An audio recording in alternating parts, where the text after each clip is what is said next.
એટલે સમાજમાં આપણે જ્યારે જીવીએ છીએ ને ત્યારે અમુક વાતો શીખવા જેવી છે. એમાંની એક મોટી વાત છે, સાંભળજો.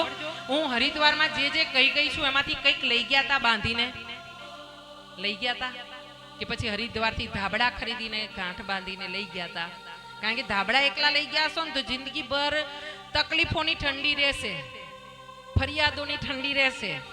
આ બધું લઈ જવું ને, આ લઈ જવું એટલે આ બધા પોટલા છે આપણા, દેખાય નહીં, અદ્રશ્ય પોટલા. આ બધા પોટલા દેખાય નહીં, અદ્રશ્ય પોટલા.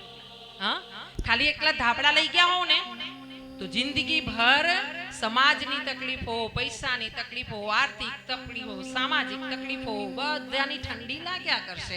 ધાબળા ઓઢી ઓઢીને ચાલ્યા કરજો. પણ જો હરિદ્વારની કથા પછી જો તમે વિચાર્યું હોય કે હવે આજથી રોજ એક માળા મારા ઈષ્ટદેવની, મારી કુળદેવીની, ભલે ને હાલતા ચાલતા પણ હું કરીશ ને કરી હોય ને, તો પછી એ બધી ઠંડી નહીં લાગે, એના નામનું તાપણું જાગશે. હા, એનો અંધકાર દૂર થશે, પ્રકાશ ફેલાશે પ્રભુના નામનો. હા, એટલે આ બધું વિચાર કરીને જજો. અને આ સમાજમાં જ્યારે જીવીએ છીએ, આપણું સાંસારિક જીવન છે ને, ત્યારે શું કરવાનું હોય કે અમુક વાતો જે આપણે સાંભળી હોય ને એને અણસાંભળી કરવાની, નથી સાંભળી. અમુક વાતો એવી હોય, જેમ આપણે ગરબા કહીએ ગુજરાતી લોકો તો કેવા, મા પાવાથી ગઢથી ઉતર્યા મહાકાળી રે. કેવું ખબર પડે કે એક પગ આગળ લેવાનો, બીજો પગ પાછળ લેવાનો, બે પગની આંટીનો ઠેકો દેવાનો, અને તોય આંટી આવે તોય કોઈએ પડવાનું નહીં.